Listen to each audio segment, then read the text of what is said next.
मित्रों नमस्कार।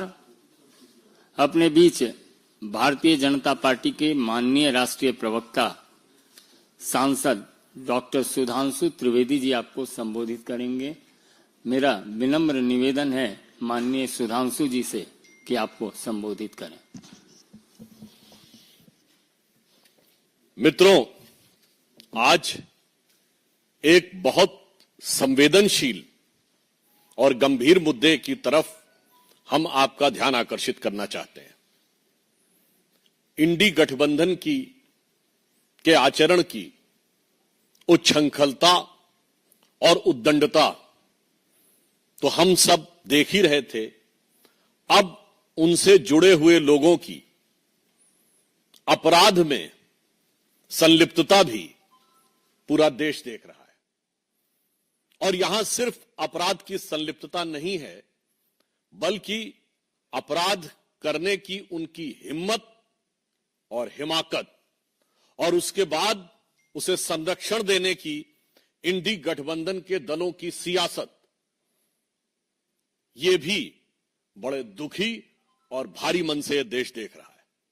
उत्तर प्रदेश में अयोध्या में हम सब ने देखा कि समाजवादी पार्टी के एक नेता मोहित खान के ऊपर किस प्रकार नाबालिग के साथ बलात्कार का आरोप लगा और उसके ऊपर हमने ये देखा कि संवेदनशीलता तो छोड़िए, किस निर्लज्जता के साथ उसके ऊपर राजनीति की गई। उसके बाद आपने देखा कि कन्नौज में एक बार फिर समाजवादी पार्टी से जुड़े हुए नेता के ऊपर पुनः एक बार नाबालिग लड़की के साथ ही बलात्कार और बलात्कार के प्रयास का इतना गंभीर आरोप लगा है। विषय अपराध एक तरफ है, परंतु अपराध के प्रति संवेदनहीनता उससे ज्यादा बड़ा गंभीर विषय है।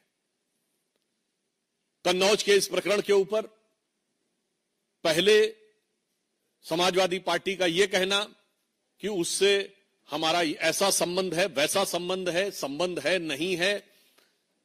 जहां तक अखिलेश यादव जी की उनकी संवेदना की चिट्ठी तक अवेलेबल है, और उससे अधिक गंभीर बात है कि समाजवादी पार्टी की एक नेत्री ने यह तो स्वीकार किया ही कि कन्नौज का आरोपी उनकी पार्टी का पूर्व नेता है। उसके साथ एक बहुत ही संवेदनहीन और अशोभनीय बयान भी दिया कि 15 वर्ष की वह लड़की कौन सी नौकरी प्राप्त करने के लिए रात में गई थी। मुझे लगता है कि ये समाजवादी पार्टी की जो असली फितरत है और जो उनकी इस प्रकार के अपराधियों को कवर फायर देने में जो उनकी सीमा है, उसको वो दर्शाता है। हम ये कहना चाहेंगे कि उत्तर प्रदेश में एक दौर में समाजवादी पार्टी के नेता ने कहा था, 2 लड़कियां जिनके साथ बलात्कार हुआ था उन्हें न्याय नहीं मिला था, तो उन्होंने आत्महत्या कर ली थी। उसके बावजूद एक ऐसा असंवेदनहीन बयान दिया था कि लड़कों से गलती हो जाया करती है। आज मैं कहना चाहता हूं कि यूपी के जो 2 लड़के हैं, जो चुनाव के समय कहते थे 2 लड़के, उन लड़कों के साथ के जो लोग हैं वो गलती नहीं अपराध कर रहे हैं। और जब से ये 2 लड़कों की ताकत बढ़ी है, तब से अपराधियों की हिम्मत और हिमाकत भी उसी अनुपात में बढ़ती हुई नजर आ रही है। दुख की बात यह है कि इस प्रकार के विषय पर, जहां नाबालिग बच्चियों के साथ इस प्रकार के दुष्कर्म का आरोप हो, वहां पर ईमानदारी से, क्योंकि हम ये मानते हैं कि अपराध और अपराधी को जात पात, पंथ, मजहब और राजनीतिक दल के तराजू पे नहीं तौलना चाहिए, उसे सिर्फ अपराधी देखना चाहिए। परंतु उसके बावजूद बजाय संवेदनशीलता के अनेक प्रकार की मांगे की जा रही हैं। कोई डीएनए टेस्ट की मांग कर रहा है, कोई कुछ। तो मैं बताना चाहता हूं कि समाजवादी पार्टी का तो डीएनए ही क्या है। अपराध और अपराधियों का सहज साथ, ये पूरे उत्तर प्रदेश को पता है कि अपराधियों के हौसले सबसे ज्यादा बुलंद समाजवादी पार्टी के शासनकाल में होते थे। और समाजवादी पार्टी का असली डीएनए में समाजवादी पार्टी के ही बहुत पुराने समाजवादी नेता हुए और शायर हुए अदम गोंडवी, जिनकी की एक बड़ी प्रसिद्ध पंक्ति है, और ये मैं कैविएट लगा के बोल रहा हूं, ये उनके शब्द हैं, मेरे नहीं है। उन्होंने समाजवादी पार्टी में आए हुए आपराधिक तत्वों के हौसले बुलंद होने पर दुखी होकर लिखा था कि समाजवादी आंदोलन कहां पहुंच गया। उन्होंने ये लिखा था कि काजू भुना है प्लेट में और विस्की गिलास में, उतरा है रामराज यूं विधायक निवास में। और आगे उनकी लाइन है, पक्के समाजवादी है तस्कर हो या डकैत। मैं कैविएट लगा बोल रहा हूं, उनकी लाइन है, मेरी नहीं। पक्के समाजवादी हैं तस्कर हो या डकैत, कितना असर है खादी के उजले लिबास में। तो मुझे लगता है कि ये समाजवादी पार्टी के ही एक समाजवादी नेता के दिल का दर्द आज की समाजवादी पार्टी के असली डीएनए यानी राजनीतिक डीएनए को बताने के लिए पर्याप्त। दूसरी, उससे भी अधिक दुखद, जघन्य और दुर्दांत घटना जो कि पश्चिम बंगाल में हुई, और दुख की बात यह है कि वहां पर इससे भी अधिक विभत्स तरीके से अपराधियों को संरक्षण देने का जो प्रयास किया जा रहा है वो और भी अधिक दुख देने वाला है। जिस प्रकार से वहां प्रिंसिपल को हटाया गया और 24 घंटे के अंदर दूसरे कॉलेज में नियुक्त कर दिया गया, इससे पश्चिम बंगाल की सरकार की उन अपराधियों के प्रति किस प्रकार की संरक्षण की भावना है वो बेनकाब हो जाती है, और पश्चिम बंगाल सरकार के द्वारा हो रहे किसी भी जांच के ऊपर बहुत गहरे शक की दीवार खड़ी कर देती है। आज मैं पूछना चाहता हूं कि पश्चिम बंगाल की मुख्यमंत्री जी की इतनी ममता उस प्रिंसिपल के प्रति क्यों है? और मैं यह भी पूछना चाहता हूं कि जब मांग की जा रही है कि सीबीआई को वह जांच दे दी जाए, तो आप ये कह रही हैं कि इतने दिनों तक यदि ये ना हो सका तब सीबीआई की बात करेंगे। तो मेरा सीधा सवाल और आरोप है तृणमूल कांग्रेस की सरकार से कि इतने दिन की मोहलत किस लिए दी जा रही है? ये इतने दिन की मोहलत किस प्रकार के मैनिपुलेशन के लिए दी जा रही है क्या? क्योंकि संदेश खाली में भी हम लोग यह विषय देख चुके हैं। यदि आपका दिल ईमानदारी से इस विषय पर जांच कराना चाहता है तो देश की सर्वोच्च जांच एजेंसी को त्वरित जांच क्यों नहीं स्थानांतरित की जा रही है? Why immediately the investigation is not being transferred to the highest investigative agency of the country? अब मेरा तीसरा सवाल कांग्रेस पार्टी से है। ये इंडी गठबंधन के सभी लोग जिस ढंग से एक दूसरे से मिले हुए हैं, कहां गई प्रियंका गांधी जी जो कहती थी लड़की हूं लड़ सकती हूं? उनके होठ सिले हुए हैं अयोध्या कन्नौज से लेकर कोलकाता तक। राहुल गांधी जी जो कहते थे कि मोहब्बत की दुकान, तो मुझे लग रहा है कि उनकी दुकान में, उनकी उस सियासी दुकान में मोहब्बत अपराधियों के लिए है, मोहब्बत आतंक के आरोपियों के लिए है, मोहब्बत भ्रष्टाचारियों के लिए है, मोहब्बत दंगाइयों के लिए है और मोहब्बत बलात्कारियों के लिए है। अगर एक शब्द में कहें तो ये इंडी गठबंधन के सभी दल एक दूसरे के अपराध को कवर करने के लिए, जिसे हम लोग एक भाषा में कहते हैं ना, cover fire. So these parties are providing a crime cover to mutual criminal elements, यानी एक दूसरे के आपराधिक तत्वों को एक प्रकार का पॉलिटिकल क्राइम कवर देने का प्रयास कर रहे हैं। हम पुनः यह कहना चाहेंगे कि आप विपक्ष में हो या सत्ता में हो, हम विपक्ष में रहें या सत्ता में रहें, इस प्रकार के विषयों के ऊपर संवेदनशीलता से बात होनी चाहिए, राजनीति के हिसाब से नहीं। और इस तरह के विषय के ऊपर दलगत भावना से ऊपर उठकर विचार किया जाना चाहिए और अपराधियों को किसी भी प्रकार का संरक्षण उनका मनोबल बढ़ाने का प्रयास अथवा उन्हें मोहलत देने का प्रयास नहीं करना चाहिए। धन्यवाद। प्रश्न सादर आमंत्रित हैं संजय शर्मा।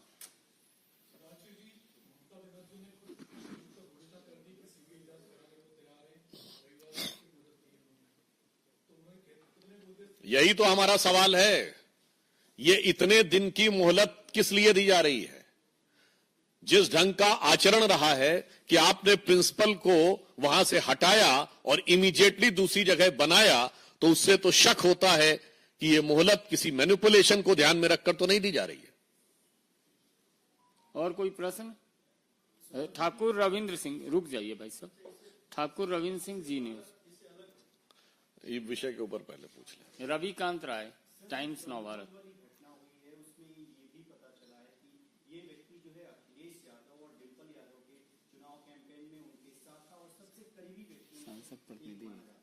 देखिए, जानकारी तो यह है पब्लिक डोमेन में कि वो डिंपल यादव जी के सांसद प्रतिनिधि भी रहे।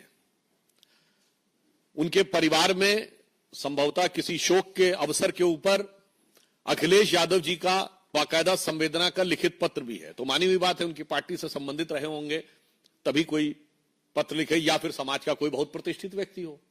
तो मुझे लगता है कि अब इसमें बचाव की गुंजाइश नहीं है और समाजवादी पार्टी को यह साफ समझ लेना चाहिए। और देखिए, इन दोनों में कैसी आपस में, इन सारी पार्टियों में अपराधियों के संरक्षण को लेकर मिलीभगत होती है।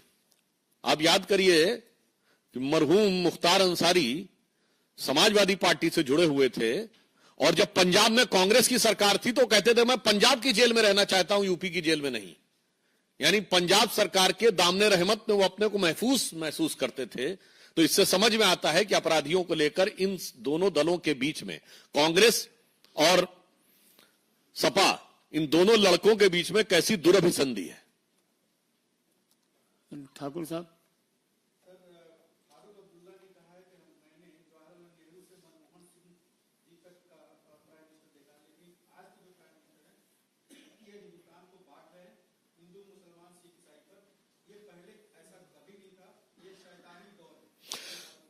मुझे लगता है कि फारूक साहब इस समय भारत के सबसे सीनियर नेताओं में से एक हैं। वो अगर अपने मुंह से बोलें कि मैंने नेहरू जी से लेकर मनमोहन सिंह तक का समय देखा है, तो नेहरू जी की अध्यक्षता में तो भारत के विभाजन का प्रस्ताव पारित हुआ था।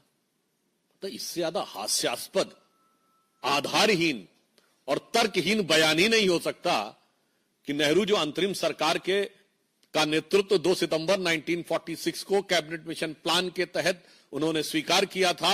और फारूक साहब के सुलभ संज्ञान के लिए बता दूं कि भारत विभाजन का प्रस्ताव 4 जून 1947 को पारित हुआ, जिस समय अंतरिम सरकार का नेतृत्व खुद जवाहरलाल नेहरू कर रहे थे। और कश्मीर के जो 2 हिस्से गए वो भी उन्हीं के जमाने में गए।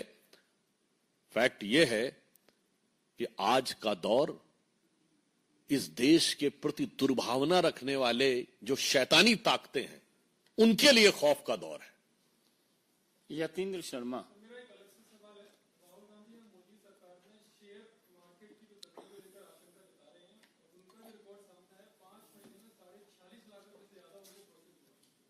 मोहब्बत की दुकान में सोरो साहब है। देखिए, मोहब्बत की दुकान में मुनाफा भी हो रहा है और उसके बाद भी कोहराम में मचाया जा रहा है।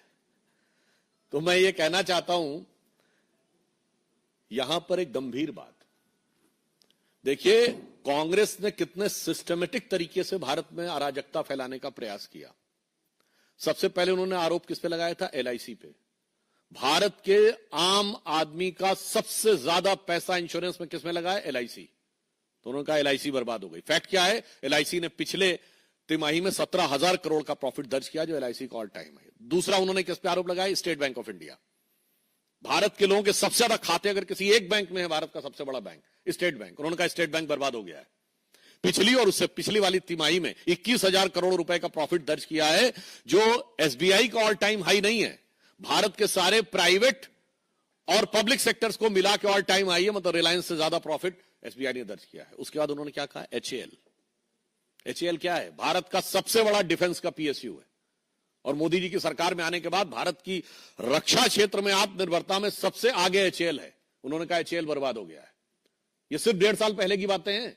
2023-24 एचएएल का रेवेन्यू 29,000 करोड़ रुपीस है, जो ऑल टाइम हाई है, और 80,000 करोड़ का उनका पाइपलाइन में है। उसके बाद अब सेबी के ऊपर अटैक।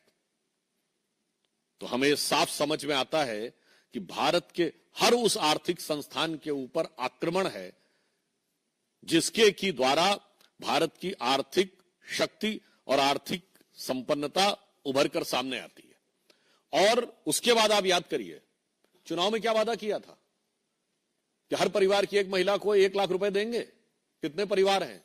140 करोड़ की जनसंख्या, 4.5 पर्सन पर फैमिली है, 4.5 से डिवाइड करिए, 31 करोड़ के आसपास आएगा। और अभी बजट आया, हमारा रेवेन्यू रिसीव्ड कितना है? 26,80,000 करोड़, यानी 27 लाख करोड़ से कम भारत सरकार की आमदनी है। और कहते थे 31 करोड़ परिवारों में लगभग सभी को 1-1 लाख दे देंगे, यानी 31 लाख करोड़ रुपया बांट देंगे। और बहुत से गरीब और कम शिक्षित लोगों को वो भरमाने में सफल हो गए। ये साफ बात देख लीजिए कि ये आर्थिक अराजकता फैलाने का लक्ष्य है कि नहीं। और साथ में कौन? मैं कांग्रेस से पुनः ये बात जो कह चुका हूं रिपीट करना चाहता हूं, हमेशा विदेशी कंपनियों के साथ आप क्यों खड़े रहते हैं? आज से 40 साल पहले यूनियन कार्बाइड के साथ 84 में कांग्रेस खड़ी थी, बोफोर्स के साथ 87 में कांग्रेस खड़ी थी, हॉविट्जर के साथ कांग्रेस खड़ी थी, अगस्ता वेस्टलैंड के साथ कांग्रेस खड़ी थी, हिंडनबर्ग के साथ कांग्रेस खड़ी है, बीबीसी के साथ कांग्रेस खड़ी थी। जॉर्ज सोरस का सुर और कांग्रेस का सुर बिल्कुल एक है। वो भी कहता है मोदी को हटाना है हर कीमत पे, और इनका भी कहना है मोदी को हटाना है। और जितने भी आरोपी विदेश में भ्रष्टाचार के आते हैं वो कांग्रेस के ही प्रथम परिवार से कनेक्टेड क्यों आ जाते हैं? चाहे वो वॉरेन एंडरसन हो, तोवियो कॉट्रोची हो, ग्वाइडो हेस्को हो, क्रिश्चियन मिशेल हो। तो मैं कहना चाहता हूं ये विदेशी कंपनियों से कौन सा याराना है कि भारत के हर आर्थिक संस्थान के ऊपर कांग्रेस का निशाना है। आनंद पांडे, टीवी 9। धन्यवाद।